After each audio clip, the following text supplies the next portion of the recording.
திருவண்ணாமலையில் கொளுத்தும் வேலையும் பொருட்படுத்தாமல் கிரிவலம் மேற்கொள்ளும் பக்தர்கள்.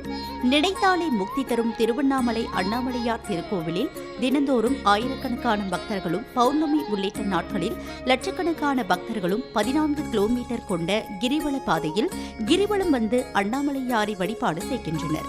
அதன்படி புரட்டாசி மாத பௌர்ணமி இன்று செவ்வாய்க்கிழமை காலை 11:27 மணிக்கு தொடங்கி நாளை புதன்கிழமை காலை 9:10 மணி வரை பௌர்ணமி திதி உள்ளதால் கிரிவலம் வர உகந்த நேரமாக கோவில் நிர்வாகம் சார்பில் அறிவிக்கப்பட்டுள்ளது.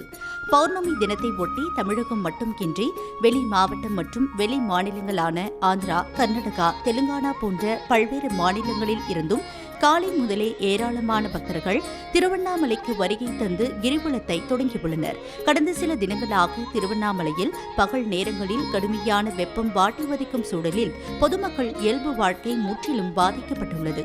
குறிப்பாக 11 மணி முதல் 3 மணி வரை நகர்ப்பகுதியில் மக்கள் நடமாட்டம் குறைவாகவே இருந்து வருகிறது. இந்நிலையில் பௌர்ணமி என்பதால் வெளியூர் பக்தர்கள் கடும் வெப்பத்தையும் பொருட்படுத்தாமல் 14 கிலோமீட்டர் கொண்ட கிரிவல பாதையில் வெற்று கால்களில் கிரிவலம் வந்து அண்ணாமலையாரை வழிபாடு செய்தனர்.